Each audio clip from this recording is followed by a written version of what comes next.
Salut, bienvenue à vous sur cette chaîne Bad to Better, une chaîne où on va parler de badminton et plus précisément de ma progression au badminton. Une progression qui va être assez particulière et peut-être un peu plus dure parce qu'elle va peut-être être sûrement plus lente que ce que vous pouvez voir sur d'autres chaînes YouTube ou d'autres chaînes sur les réseaux sociaux. Je vais vous présenter rapidement mon parcours, mon niveau actuel et mes objectifs.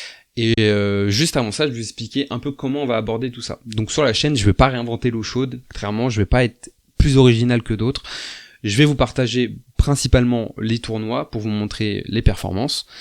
Et à côté, je vais essayer de vous partager de temps en temps les entraînements ou des matchs avec des copains qui vont être des matchs d'entraînement avec des confrontations de niveau. Donc je vais vous partager les performances, mais il y aura aussi les contre-performances, parce que c'est dans le nom de la chaîne. Bad to better, bad pour badminton, mais bad aussi pour mauvais. L'idée, ça va être d'appuyer, de poser le doigt là où ça fait mal. De dire, ok, je sais faire ça, regardez, j'ai performé sur ça, j'ai réussi à gagner ces matchs-là, facilement, difficilement, peu importe. Mais regardez aussi, dans ces matchs, même quand je les gagne, il y a ça que j'arrive pas à faire. Il y a ça que je fais pas encore bien. Et là, ce match-là, je l'ai perdu. Ok, il y a peut-être des excuses de salle, des excuses de fatigue physique ou je ne sais quoi, mais je l'ai perdu aussi parce que regardez, je suis mauvais sur ça. Il a joué sur ça, mon adversaire, et je suis mauvais. Et d'ailleurs, je compte sur vous, parce que c'est une aventure qui va être commune, vu que je vous la partage sur les réseaux, pour venir me dire dans les commentaires, bah regarde mec, là t'es vraiment mauvais sur ça, progresse, parce que ça va pas du tout. Donc bref, ça va être d'être méchant avec moi-même, vous pouvez l'être aussi avec mon commentaire, avec modération, s'il vous plaît, et après dans un second temps, ça va être de voir comment est-ce que je peux progresser pour atteindre des niveaux que je ne pense pas encore aujourd'hui atteignables et peut-être jamais. Ça, on le verra en fonction du niveau que je parcours. Alors, mon parcours. J'ai commencé le badminton en 5e, donc quand je devais avoir 13 ans.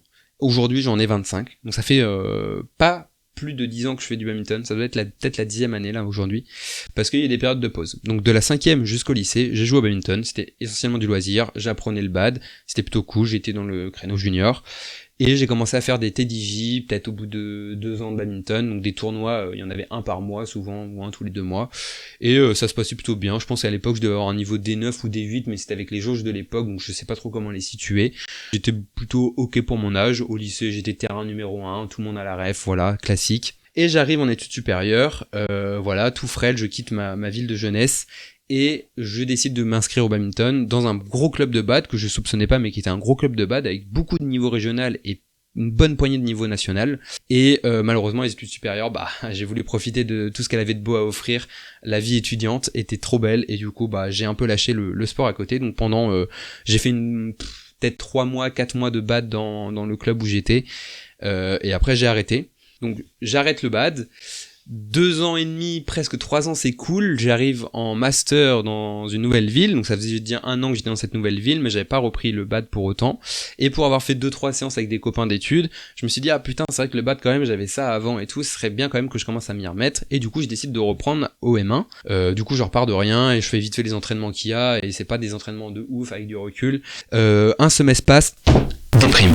Voilà, je fais une déprime, j'essaie de reprendre vers le milieu, fin de saison, enfin vers le début de la fin de la saison, j'arrive pas à accrocher, du coup j'ai refait un break, ça a duré quasiment, peut-être 6-7 mois, et après je me suis décidé, une fois que ça allait mieux, à reprendre le bad dans un nouveau club. Donc je reprends, c'est très sympa, interclub, on me met en D3, voilà, je suis à mon top en vrai, quand je fais les séances d'essai et tout, et les retours, je trouve que je joue vraiment bien, j'ai des très bonnes sensations.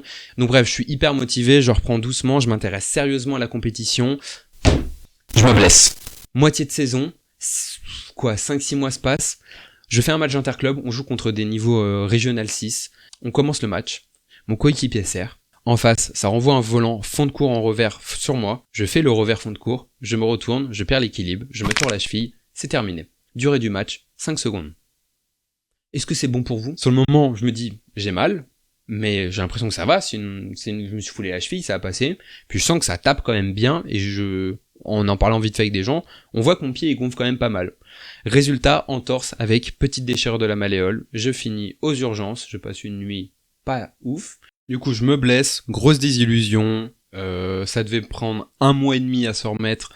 Au final, ça a pris 3 mois et demi, j'ai mis beaucoup de temps avant de m'en remettre. Ça m'arrive de temps en temps de me refouler la cheville où je la tourne, elle et celle de gauche, mais c'est aussi dû à des mauvais déplacements de ma part, et c'est des choses qu'il faut absolument que je corrige, et je vais vous le partager en vidéo. Je reprends en fin de saison, j'arrive à faire 1 ou 2 tournois, et là, autre problème, une douleur qui arrive dans le bras. Une douleur qui avait commencé doucement à arriver en cours de saison, mais que j'avais pas trop soupçonné, et je sens en fait une douleur à l'intérieur de mon biceps, un peu au niveau des tendons, comme si j'allais... en fait, je peux la palper. Donc malheureusement, ça c'est une excuse qui pourra revenir dans les vidéos. Je vais essayer le plus possible de mieux me préparer pour les tournois en reposant un maximum mon bras, en évitant le plus possible les faux mouvements dans les entraînements et tout, pour pouvoir être corrigé et prévenir mon bras, et pour que on n'ait pas de problème physique et de santé dans les vidéos, et qu'on puisse vraiment analyser le jeu, la tactique et le niveau de manière générale, et pas l'état physique qui lui doit être compensé ailleurs. Donc j'ai repris le bad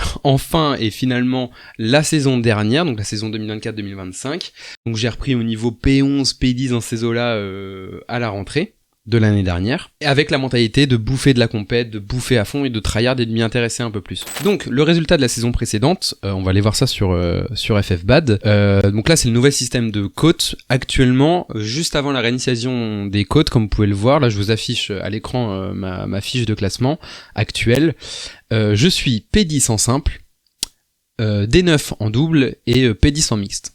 Donc j'ai pas fait de mix la saison dernière, je crois, ou peut-être si j'en ai fait en promobad, donc ça m'a valu quelques points. Alors en simple, je suis actuellement P10 à quelques points du D9, parce que avant l'actualisation, quand j'ai atteint mon niveau P10, à mes derniers tournois, il me manquait 0,1 point pour passer D9.